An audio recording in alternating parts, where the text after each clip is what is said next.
Bon, merci à vous d'avoir répondu présent à notre appel. C'est une scène un petit peu ubuesque de voir les ultras convoquer une conférence de presse.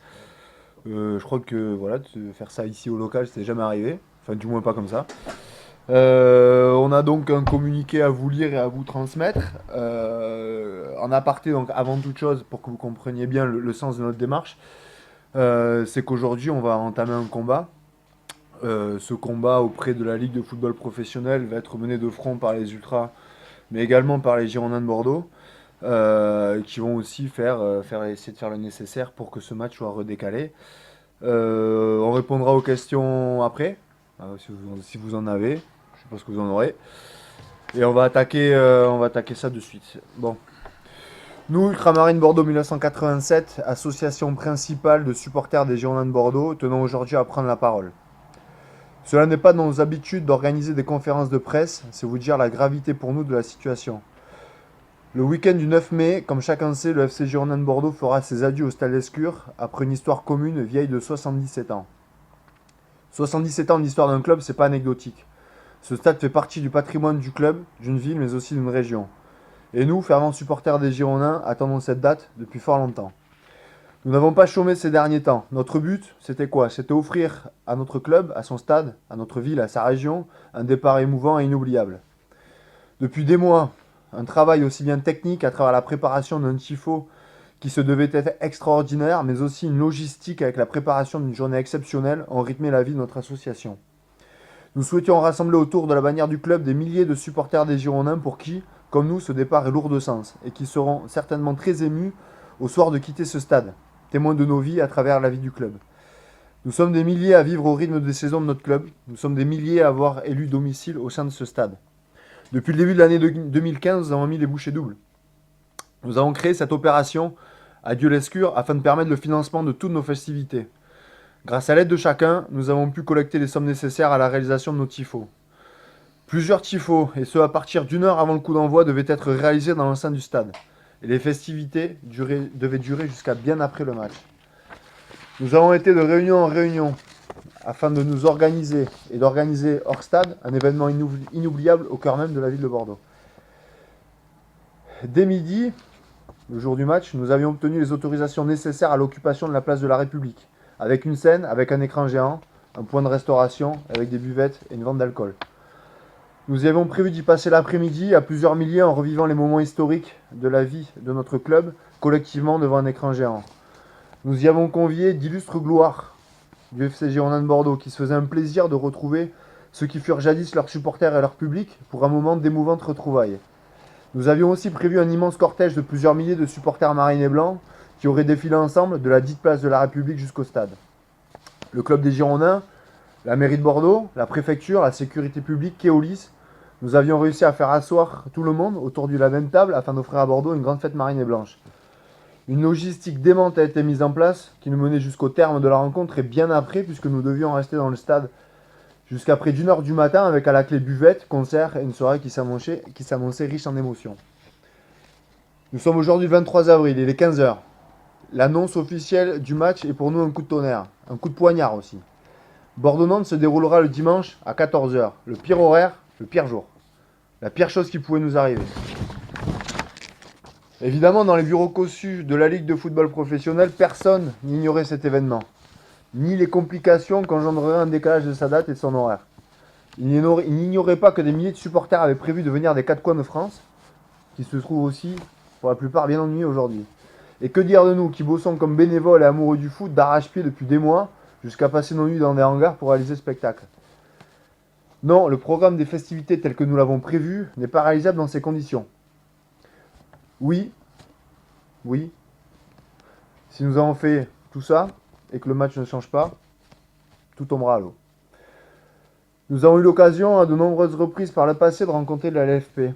Nous avons été reçus, parfois cordialement, nous avons échangé avec eux, et comme ils nous l'ont dit, nous sommes supporters de football, nous sommes donc la richesse du sport, et de ce sport.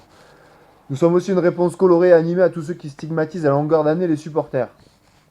Et nous sommes, faut le dire, la meilleure publicité à ce sport, parce que nous sommes passionnés, organisés, dévoués et bénévoles. Nous avons joué le jeu en acceptant de dialoguer avec les autorités pour offrir au club historique qu'est le FC Girondins de Bordeaux une journée unique dans son histoire. Nous prenons cette décision comme un diktat, pire, une provocation. Messieurs de la LFP, vous qui êtes rémunérés par le football lui-même, étiez-vous les derniers à savoir que Bordeaux voulait disputer son match le samedi soir? Étiez-vous les derniers à savoir qu'un report du match serait une catastrophe absolue pour des milliers de personnes? Monsieur Thiriez, c'est cela votre vision du football? Réduire à néant le travail de ceux qui remplissent vos stades au profit de ceux qui éventuellement occuperaient leur dimanche après-midi sur le canapé devant la poste de télévision? Nous représentons donc si peu à vos yeux. Nous, Ultramarines, porte-voix de milliers de supporters, demandons aujourd'hui fermement que la LFP revienne sur sa décision de décaler ce match. Nous sommes le peuple, nous sommes le football. Nous ne lâchons pas l'affaire et aujourd'hui, nous engageons un match contre l'absurdité de cette décision. Nous vous demandons aujourd'hui de faire le travail nécessaire pour que revienne, et ce très rapidement, le match à son horaire initial. Compte tenu que la journée du vendredi est fériée, nous sommes prêts à accepter un consensus pour que le match se déroule le vendredi 8 mai en soirée. Mais nous ne vous pardonnerions jamais si vous veniez à laisser ce match un dimanche à 14 h. C'est un événement exceptionnel, 77 ans d'histoire s'achèveront ce soir-là. Ne gâchez pas tout. Ne nous forcez pas à vous détester plus que nous vous détestons déjà. Celui qui combat peut perdre, celui qui combat pas n'a jamais perdu. Nous suspendons temporairement la réalisation de nos tifos. Appelons tous les supporters des Girondins à manifester avec nous leur mécontentement. Place Johnston, de 18 h à 19 h samedi en préambule de Bordeaux-Metz. Non, nous ne viendrons pas pour casser. Non, nous ne viendrons pas pour détériorer. Cela vous ferait trop plaisir. Nous serons là, unis et indivisibles, par milliers on l'espère, pour montrer notre détermination. Merci. Si vous avez des questions. Est-ce que vous aviez des garanties du club pour un match à 20 h lorsque vous vous êtes lancé dans cette opération? Non, nous n'avions aucune garantie, si ce n'est des discussions assez abouties, avec David Lafarge notamment, comme quoi le club souhaitait que ça se fasse au mieux pour nous. Maintenant, nous ne sommes pas entre la Ligue de football professionnel et le club des Girondins de Bordeaux, donc après, on n'a pas eu plus d'informations que ça. On a communiqué au club notre volonté que ça se déroule ce jour-là, à cette heure-là. Après, pas plus.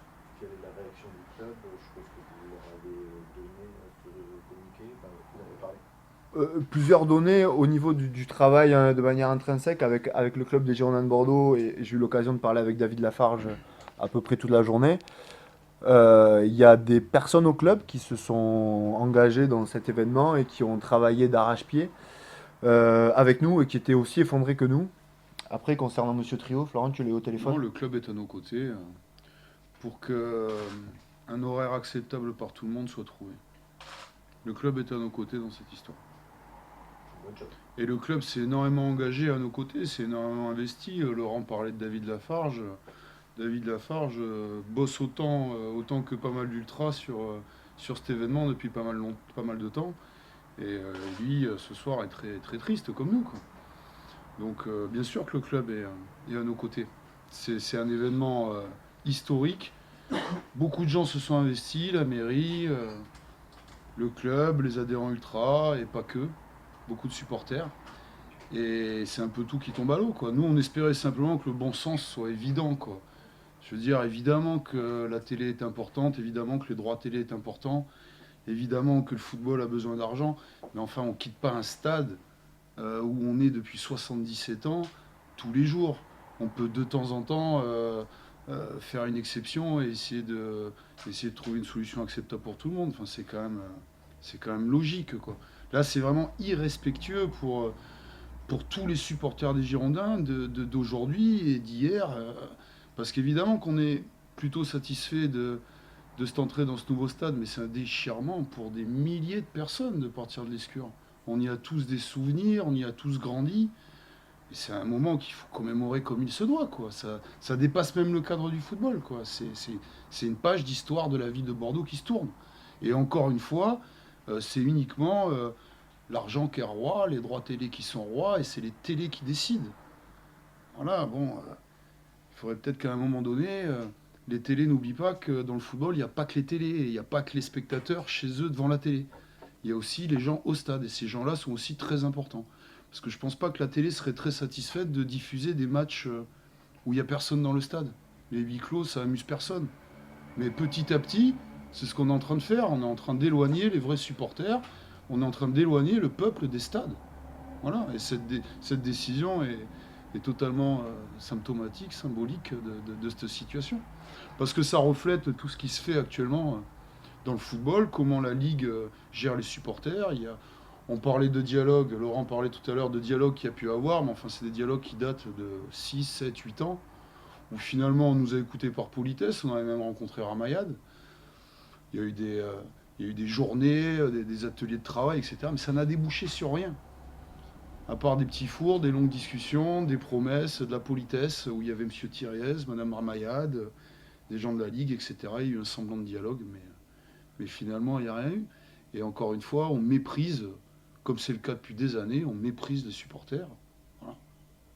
Et c'est pour ça qu'on se bat. C'est pour cette journée, c'est pour l'Escure, c'est pour tous les gens qui ont grandi à l'Escure, mais c'est aussi pour ce que ça représente, quoi. La suprématie complète, totale de la télé sur le football. Les hypothèses sont envisageables, bien sûr. Peut-être un déplacement du match, mais aussi peut-être le maintien le dimanche à 14h. Si j'ai bien compris, si c'est dimanche à 14h, il n'y a plus aucune animation. Pour l'instant, c'est quelque chose qu'on n'envisage pas. Parce qu'aujourd'hui, on entame un combat qui est très inégal, parce qu'on est ultra et qu'on est écouté à notre petite échelle et qu'on se bat contre des moulins à vent, des gens qui sont placés dans des bureaux. Maintenant, comme on a dit, là, on dépasse vraiment le cadre de tous les combats qu'on a pu mener par le passé, parce qu'on dépasse le cadre des ultras. Aujourd'hui, on ne raisonne plus à l'échelle du groupe, on raisonne à l'échelle d'un événement. Et je pense que tous, autant qu'on est, vous y compris, quitter le stade un samedi, un dimanche à 16h pour la dernière fois, comme adieu, c'est glauque, c'est très glauque. Et pour que l'événement soit réussi, qu'il soit total, il est bien clair qu'il faut que ce match se déroule en soirée. Voilà. Après, si le match est maintenu à 14h, eh ben on fera des réunions de crise et on verra ce qu'on pourra faire. Maintenant, pour l'instant, c'est quelque chose qu'on n'envisage pas.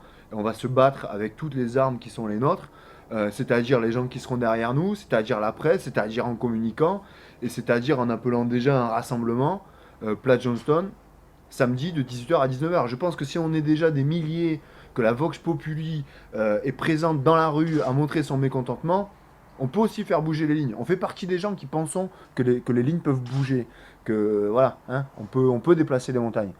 On est peut-être utopiste, peut-être, mais c'est aussi une qualité. Nous, on y va. Aujourd'hui, on s'engage dans un combat. Et peut-être que dans une semaine, le discours sera différent. Mais à ce jour, à cette heure, on y va, on attaque et on y va fermement. On espère que le bon sens va triompher, parce que là, on parle de bon sens, tout simplement. Les délais sont courts.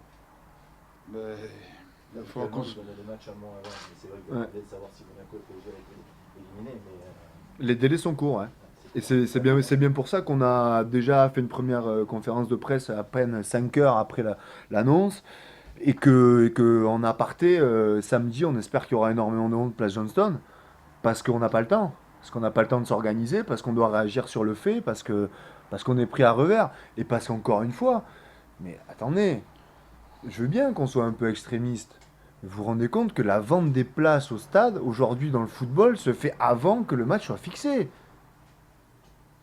C'est réduire l'assistance des stades aux gens qui vivent dans cette ville-là. C'est sans compter que l'aura des Girondins, ça dépasse la ville de Bordeaux. C'est des gens qui viennent de toute l'Aquitaine. C'est des familles entières qui s'organisent depuis le Périgord, depuis les Landes, depuis même plus que l'Aquitaine. Ça dépasse ça. Et ces gens-là, ils font comment? Est-ce que pendant longtemps, on va subir ce diktat encore de gens qui décideront dans un bureau que pour des raisons télévisuelles, on peut chambouler la vie des gens qui vont au stade? Le football, il a été fait, il a été créé pour que des gens viennent le voir. On est bien d'accord. C'est quand même, ça effleure le bon sens. À partir de là, il va falloir aussi se poser les bonnes questions. Et nous, aujourd'hui, on a la chance d'avoir les gens avec nous. Et puis, on a aussi la chance d'avoir réussi à faire s'asseoir à la même table beaucoup d'instances. Parce que c'est pas porter offense à la ville de Bordeaux que de dire ça. Mais quand même, organiser une journée avec une place, sur une place principale de la ville de Bordeaux, arriver à y monter une scène, un écran géant, faire venir des anciens joueurs, et tout ceci, non pas par un club, ni par une entreprise, mais par une association loi 1901, c'est que quand même les lignes aussi, elles bougent à ce niveau-là. on a dû se faire asseoir à la table, je vous dis, Keolis, parce que notre cortège, il va bloquer le tramway. Vous imaginez la gestion de la chose. Et arriver à avoir localement tant d'appui, arriver à rester jusqu'à 1h du matin dans notre stade avec un débit de boisson, avec un concert, avec une scène, et se retrouver face aux gens qui devraient promulguer ces choses-là. La Ligue de football, son boulot, c'est d'aider justement les supporters de football à créer de l'ambiance, à mettre de l'ambiance, à valoriser leur sport. Et au contraire, c'est eux qui nous mettent des bâtons dans les roues. C'est incompréhensible. Et là, à un moment donné, ça, il faudra que ça change. On prétend pas faire la révolution avec ça. On sait qu'on changera pas la donne avec cet événement-là. Mais en tout cas, on va tout faire, tout faire, tout faire pour offrir à Bordeaux. Et ben, même s'il y a 10% de chance que ça puisse changer, et ben, c'est d'aller au bout, de la jouer. Et même, encore une fois, je le répète, il y a peut-être que 10% de chance qu'on arrive à décaler ce match au samedi ou au vendredi. Mais ça serait impardonnable pour nous, après tout ce qu'on a fait, de pas jouer la chance à fond. Donc on y va. Et puis voilà, c'est tout, en avant, quoi. Les arguments aujourd'hui, c'est quoi les leviers que vous pouvez mettre en place précisément vous avez parlé de l'aide de Jean-Louis Trio et des choses comme ça. Bien sûr, le levier de Jean-Louis Trio, avec qui on travaille depuis très longtemps et qu'on connaît très bien, est déjà activé dès l'instant où la nouvelle est tombée. Immédiatement, on a essayé de savoir si une solution était acceptable par tout le monde. Donc tout l'après-midi, on a déjà travaillé. Maintenant, on a aussi besoin d'autres leviers parce que les Girondins ne peuvent pas tout. Et il faut qu'on arrive à fédérer le maximum de gens derrière ça. Donc on a besoin de soulever les consciences, de faire réfléchir tout le monde. Et encore une fois, ça dépasse le cadre du football, ça concerne tous les habitants de Bordeaux. Et on espère que par votre intermédiaire, un élan populaire soit informé de ce que l'on fait. On a déjà vu aujourd'hui sur les réseaux sociaux à quel point les gens étaient scandalisés par la décision. Ce qui nous conforte dans notre envie de nous battre, s'il fallait être conforté. Mais les gens sont révoltés. Donc samedi pour Metz, à 18h, il y aura certainement beaucoup de gens qui manifesteront leur colère par rapport à cet horaire décalé pour Nantes, mais aussi de tout le reste. De quelle manière on est méprisé. Nous, acteurs aussi du football, quoi. Encore une fois, les stades vides, c'est pas possible, quoi. Il faut des supporters. Voilà. Et puis on espère aussi une prise de conscience politique des politiques de la ville, parce que ça dépasse le cadre de foot.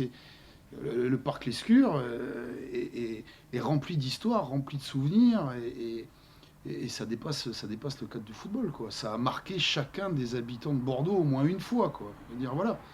Donc il faut qu'il y ait vraiment un élan populaire des supporters, de tous les Bordelais, pour qu'enfin, ça ne soit pas la télé et la Ligue qui dictent sa loi. Président Trio, vous avez un délai sur ils vont faire un recours auprès de la Ligue, auprès de la commission qui donne les retransmissions, et ils vous ont dit ça se juge telle date, il sait ou pas du tout. Il va falloir. Ou c'est le vague. Non, c'est pas le vague. C'est pas le vague. Il va falloir qu'il y ait un élan populaire très fort pour faire plier ces gens-là qui ne réfléchissent que par. Non, Comment? il est pessimiste ou pas? Je l'ai pas eu, moi. Il est pessimiste. Non, il a envie de se battre. Il a envie de se battre et il s'est battu tout l'après-midi. Voilà, il a envie que l'adieu à l'Escure ait la fête qu'elle mérite. Il est attaché tout comme nous à cet endroit. Voilà, mais il va falloir un élan populaire. Il va falloir un élan populaire parce que les gens qu'on a en face de nous ne pensent qu'au audimat, prix des publicités qu'ils vont pouvoir passer. Voilà, il n'y a que ça qui les motive. Il n'y a pas la commémoration, l'histoire, tout ce que représente l'Escure, malheureusement, c'est secondaire. Donc il va falloir faire comprendre que pour nous, c'est pas secondaire. Et qu'il va falloir que pour eux, ça ne le soit plus. Quelle Voilà. somme vous avez engagé jusqu'à présent pour cette journée? Comment? Quelle somme vous aviez engagée jusqu'à présent pour cette journée? Financièrement? Ouais, en termes de- On évite de rentrer dans les chiffres, en fait. Pour une question de décence, par contre, ça se chiffre à plusieurs milliers d'euros. Plusieurs dizaines de milliers. Ouais. Plusieurs dizaines de milliers d'euros et en total autofinancement. Bon, et là, on a quand même été ambitieux et puis ça dépassait le cadre des ultramarines. Un tifo, c'est notre domaine, c'est notre univers, c'est notre rôle. On l'autofinance par la vente des gadgets, par toute une vie associative. Là, ça dépassait les ultras, ça concernait tous les supporters des Girondins, ça concernait même la ville de Bordeaux. Donc on a été aidé sur certains aspects matériels et non financiers par le club et par la ville de Bordeaux. On a été aidé sur l'installation de la scène, l'écran géant, voilà, mais ce qui est normal, puisque cet événement n'appartient pas qu'aux ultramarines, il appartient à tout le monde. Après, au niveau du tifo, nous sommes, comme à notre habitude, totalement indépendants. Ça, c'est quelque chose auquel on tient énormément. Mais c'est clair que les fonds engagés, les tifos habituellement coûtent très cher, mais là particulièrement. En plus, sur ce tifo-là, ce qu'il y a à noter, c'est que c'est un tifo qu'on a appelé participatif, dans le sens où on savait qu'il fallait mettre la barre bien plus haut que d'habitude, et on a donc sorti des cartes postales qu'on a vendues, d'ailleurs les trois quarts d'entre vous qui en ont acheté, puis des écharpes, et c'était aussi une manière de rendre hommage à ce stade, que le tifo qui soit fait, le spectacle qui soit fait, n'ait pas été financé par le club ou par quelconque autre instance, mais par les supporters eux-mêmes, et pas que le Virage Sud, et pas que les Ultras. Et pour nous, c'était vraiment une grosse fierté de se dire que, évidemment, on a été le moteur de ça, mais quelque part, c'est tout un public, c'est des milliers de fidèles, des gens qui sont attachés à ce stade, qui lui rendent hommage à travers les animations. Et encore une fois, les animations qu'on avait prévues, au rythme on les a prévues, un dimanche à 14 heures avec la luminosité qu'il y a, mais pour nous, mais c'est une catastrophe. C'est une catastrophe. Très franchement, le rendu ne sera absolument pas le même. Voilà, quand on s'imaginait place de la République accueillir des anciennes gloires du club, avec des gens tous aussi émus les uns que les autres, de les revoir avant de faire leur dernier chemin jusqu'au stade ensemble, c'était quelque chose de fort, c'est quelque chose d'émouvant. Je veux dire, ce jour-là, la dernière fois où on ira au stade Lescure, j'ai pas envie d'y aller tout seul, moi personnellement, on a envie d'y aller tous ensemble. Oui, puis matériellement, c'est pas possible. Le match à 14 heures, donc il faut être dans le stade aux alentours de midi et demi. Pour notre Donc, tifo, c'est-à-dire qu'il faut même y être à 11h30. Voilà, donc le laps de temps pour commémorer l'événement, il se passe quand là, entre 7 et 11 heures. Mais qui sera... Enfin, je veux dire, il y aurait des gens, mais enfin, c'est quand même pas des On horaires peut pas pratiques. organiser un cortège populaire de plusieurs milliers de personnes à 10h du matin un dimanche. C'est pas possible ça. Là, c'est pas possible. Sachant que, comme on vous a dit, pour les besoins du tifo, quoi qu'il arrive, il faut qu'on soit dans le stade bien avant le coup d'envoi. Donc 14h, c'est une catastrophe. Est-ce que vous avez frappé à la porte du maire? Bon, je pense qu'il sera au courant de l'événement sans qu'on ait besoin. Mais on travaille avec ses adjoints. Donc Et si vous avez son numéro, hein. Non. Ils sont encore plus tard, Non, mais je pense il va être informé et on espère qu'ils prennent en compte ce problème. En tout cas, les gens qui travaillent avec lui ont travaillé avec nous sur ce projet. Donc c'est aussi un désaveu pour eux. Parce qu'ils ont investi du temps, finalement ils sont payés par nos impôts, c'est nos impôts. Ils ont investi du temps, de l'argent pour nous aider sur cette affaire-là. Et quelque part, oui, c'est la mairie de Bordeaux qui est méprisée. Et on espère que le maire de Bordeaux va pas accepter que, que la mairie de Bordeaux, Bordeaux et les Bordelais, et les Girondins de Bordeaux et ses supporters soient méprisés de cette sorte. Voilà. On espère qu'ils prennent conscience du problème. Est-ce que si rien ne plie, la mairie ou le club peut refuser de jouer, tout simplement? Alors ça, faudrait leur demander. Et la mairie interdire X raisons aussi stupides que pourrait On être, peut par pas exemple, parler à leur les place. risques d'organisation le dimanche matin. On peut pas parler à leur On place. peut pas parler à leur place, c'est compliqué. Après, dans l'absolu, j'aurais envie de répondre oui, allons-y. Tant qu'on y est, vous voyez, on veut les joueurs qui boycottent le match aussi.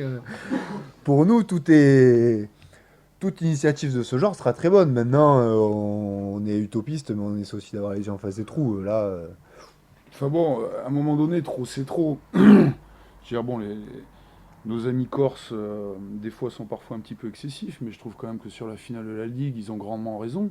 Ils ont été méprisés par le président, et les affronts envers les clubs et les supporters sont monnaie courante, quoi. À un moment donné, il faut dire stop. On est les premiers, quand on entend des tirailles d'émissions, à comprendre la chose, parce qu'à un moment donné, c'est plus possible, quoi. Je veux dire, il y a des attitudes, il y a des façons de faire qui sont pas respectueuses. Il n'y a pas que les joueurs qui sont des acteurs du football, il y a aussi les gens qui sont autour. Et à un moment donné, il faut respecter ces gens-là aussi. Et les clubs aussi. Parce que les clubs ne sont pas respectés aussi.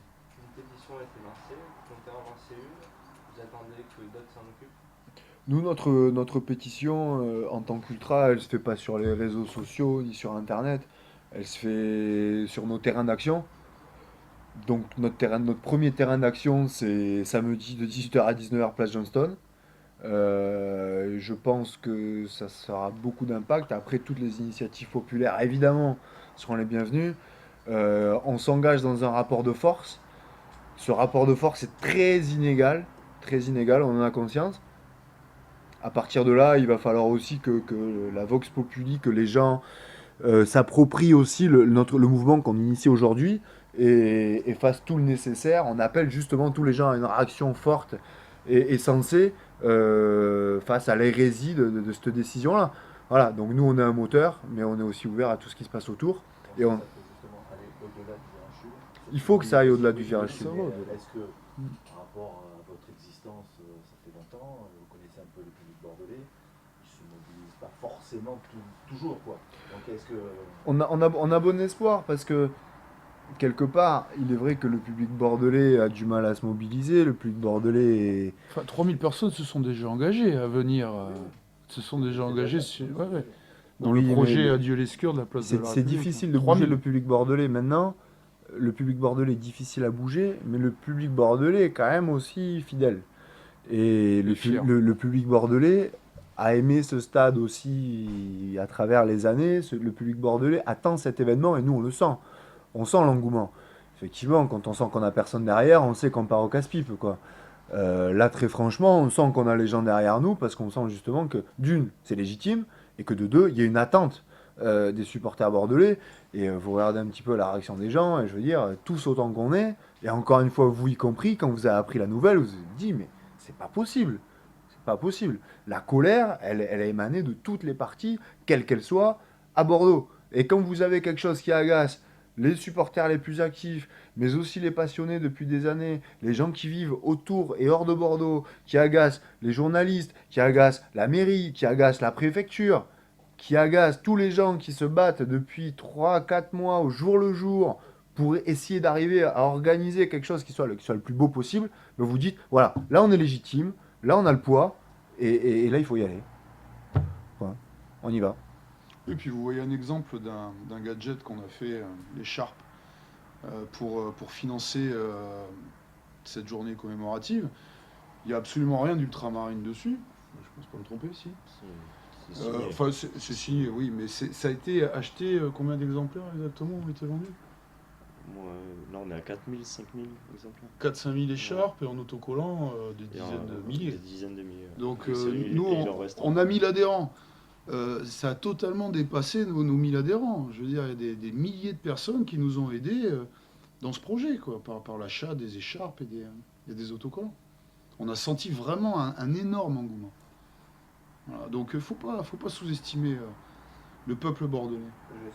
Je me permets. Mm. C'est une question. Ouais, Parce que vous les connaissez peut-être mieux que moi. ça pouvait laisser sous-entendre ça. Donc, voilà. Ah non, je n'entends rien. Donc on a confiance et on espère qu'on va être aidé, épaulé dans ce combat, parce que c'est un vrai combat. C'est un combat légitime. C'est un combat légitime. Autre question? C'est clair. Bon. Si, une dernière. Après la manifestation de samedi, vous avez prévu d'autres actions? Donc, non, on va pas arriver, ça sera pas changé avant samedi. Ça sera pas changé, on sait jamais, demain on peut avoir un coup de fil. Mais si ça change pas avant samedi, il se peut qu'on remette une couche très rapidement. Après, on va commencer par une première étape. On va voir ce que ça fait. On va jauger à peu près le rapport de force tel qu'il est. Et ensuite on verra. Maintenant, c'est un combat qui s'engage. Je ne peux pas vous dire quelle en sera l'issue, ni quel sera le timing. C'est juste qu'aujourd'hui, il y a un combat qui commence. Vous avez un contact côté pas Ligue de football, mais Des chaînes. côté chaîne du sport qui a choisi son match pour voir avec eux directement et un peu squeezer la ligue. C'est pas tellement des gens avec qui on est amené à avoir des relations très cordiales, mais pas de relations du tout même. Et j'étais bien content de remontrer en boucle Oui. l'animation avec la poudre. Donc ils ont plutôt tout intérêt à ce que les Mais images- on espère que le bon sens va l'emporter, parce qu'on touche tellement quelque chose qui touche le bon sens. Voilà, c'est quand même ahurissant. Donc oui, on se lance dans un combat, mais on espère que dès le début de semaine prochaine, les gens vont se rendre compte de l'erreur qu'ils ont faite, de la grossière erreur qu'ils ont faite, et que les choses vont rentrer dans l'ordre rapidement. Je veux dire, il y a 38 journées, c'est quand même pas la fin du monde qu'un match soit diffusé le samedi soir au lieu du dimanche à 14h. Je pense que beIN, Canal et la Ligue s'en remettraient aisément. On change de ça tous les 77 ans, quand Voilà. même. Bon, Donc je pas pense comme si on que demandait toutes les 3 semaines à changer le jour du match, quoi. le lundi, le week-end, pardon, tout le monde va mûrir ça, et puis lundi, tout le monde va retrouver son bon sens, et les choses vont rentrer dans l'ordre. Ça peut pas, on n'imagine pas une autre issue, c'est pas possible. Voilà. Voilà, comme on l'a dit, après, on est prêt au consensus sur le vendredi soir. Si ça se déroulait le vendredi soir, ça nous permettrait de mener notre journée telle qu'on l'avait prévu, avec un décalage d'une demi-heure, parce que ça serait 20h30 et pas 20h. Et au final, Et c'est pareil. Parce qu'on a la chance que ça soit fait. voilà, exactement. Parce qu'on a la chance que ça soit fait. Donc après, on se dit qu'avec cette possibilité d'adaptation, ça pourrait le faire. Après, si vous voulez notre ressenti, le ressenti d'à peu près, sans me faire porte-parole de tous les supporters des Girondins, au moins de nous, des ultras, on a tous une boule dans la gorge quand on a appris ça, et on l'a toujours d'ailleurs, on s'est tous dit la même chose, c'est la fête est déjà gâchée, quoi. Voilà.